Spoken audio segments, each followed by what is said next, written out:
Greetings and hello. My name is Emily Rucker, and I am pursuing my Master's of Science in Psychology with an emphasis on Applied Behavioral Analysis, or ABA, from Eastern Kentucky University.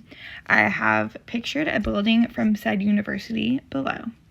I work in a clinical setting providing ABA therapy to children with autism spectrum disorder, or ASD. Working with these children is my passion, and I plan on furthering my career by becoming a board-certified behavioral analyst, or a BCBA, working with children on the spectrum and furthering my education through pursuing a doctorate in clinical psychology. I have worked with children on the spectrum firsthand and have worked with children with impulsivity issues due to their autism. I actually began to wonder about the effect of autism on impulsivity due to a specific client I worked with who was very unable to achieve impulse control. On many occasions, he would even ask me why he had done something after doing it, not understanding how most other people did not feed into every impulsive thought. These impulsive bursts of energy to many in the clinic seemed very reminiscent of ADD and had many people wondering about a possible misdiagnosis. This is where I was inspired to conduct this study to gauge the effect of autism on impulsiveness and how that differs from impulsiveness due to ADD and impulsiveness due to simply being a child with a less developed frontal lobe.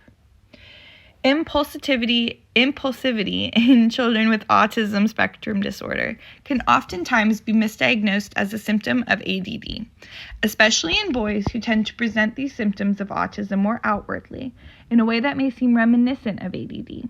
While the two may in fact be comorbid in many patients, many times the autism diagnosis is left untreated or misdiagnosed as only ADD.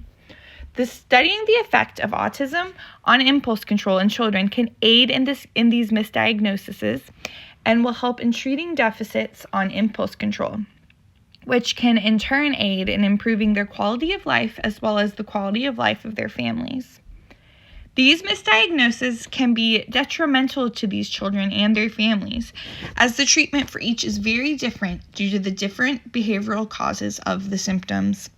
Understanding the cognitive background in impulse control deficits in children with autism can aid in cognitive therapy treatments rather than relying solely on medications, which are the current most common treatments. The study I propose involves including children diagnosed with only ASD, children diagnosed with only ADD, and children with no diagnosed neurological issues and no presented impulsivity abnormalities. Parents will fill out a questionnaire aimed to determine the parent-reported levels of impulsivity control of their children on a daily basis. This will be compared to a simple famous empirical study.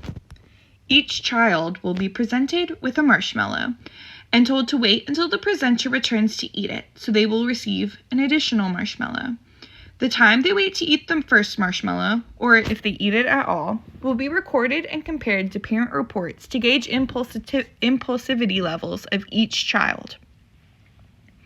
Each group, including diagnosed ADD, diagnosed ASD, and no diagnosis, will then have their results compared to any quantifiable differences. In order to incentivize parent and child participation in the study, I believe compensation for time and travel is needed.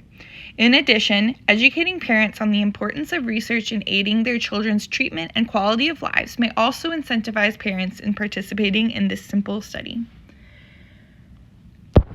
I believe that parents will be easily convinced to participate in this study due to the harmless and straightforward nature of the experiment, as well as the compensation. I believe the study I have proposed will help us to begin to understand how impulsivity looks in children with varying diagnoses, which can aid in the diagnosing process as well as treatment. In addition, this research could be a great first step to determine how future research in impulsivity in children with ASD is presented can move forward. Thank you.